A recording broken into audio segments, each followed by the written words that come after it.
Ito na nga ang chismis, mga ka-friends ng aking mga maritich dyan. Ayun, bonggang-bonggang pak na Monday. Yun. Diyos ko Lord. Oo, syempre mga ka-friends chichismasan ko kayo.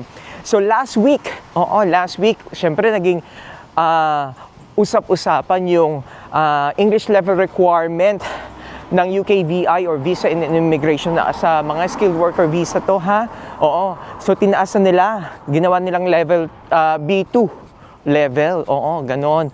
Ganon yung ginawa nila mga ka-fresters. So syempre, naging usap-usapan din ang skill level o yung ano tawag dito, yung degree natin o yung qualifications ba, ganoon. So ngayon mga ka-fresters, RQF level 6 na yung requirement, yun ang pak na pak. So marami nagtatanong at marami din naman ako nabasa.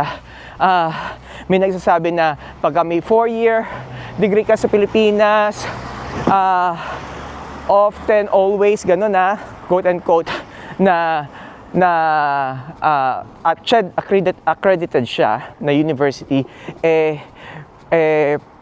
posible, often, always ang sabi doon, na ano tawag dito, na equivalent siya sa UK bachelor's degree. Yun, ganoon mga ka-freshers. Pero mga ka-freshers, mag-ingat, okay? Mag-ingat kasi hindi lahat naman ng 4-year bachelor's degree natin sa Pilipinas is always equivalent sa UK degree. Oo, UK bachelor's degree. Oo.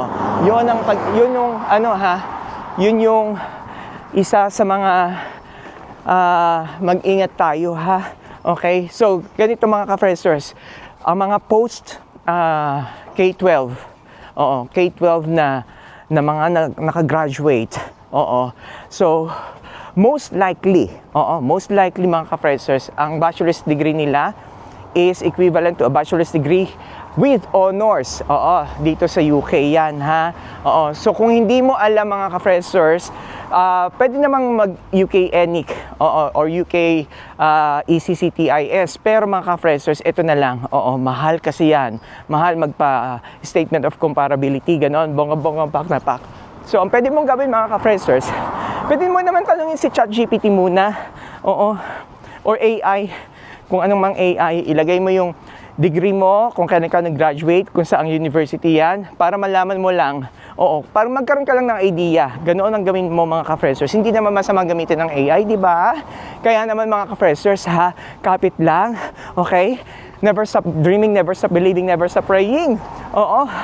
And never give up. Kaya kapit lang at bongga-bonggang pak na pak!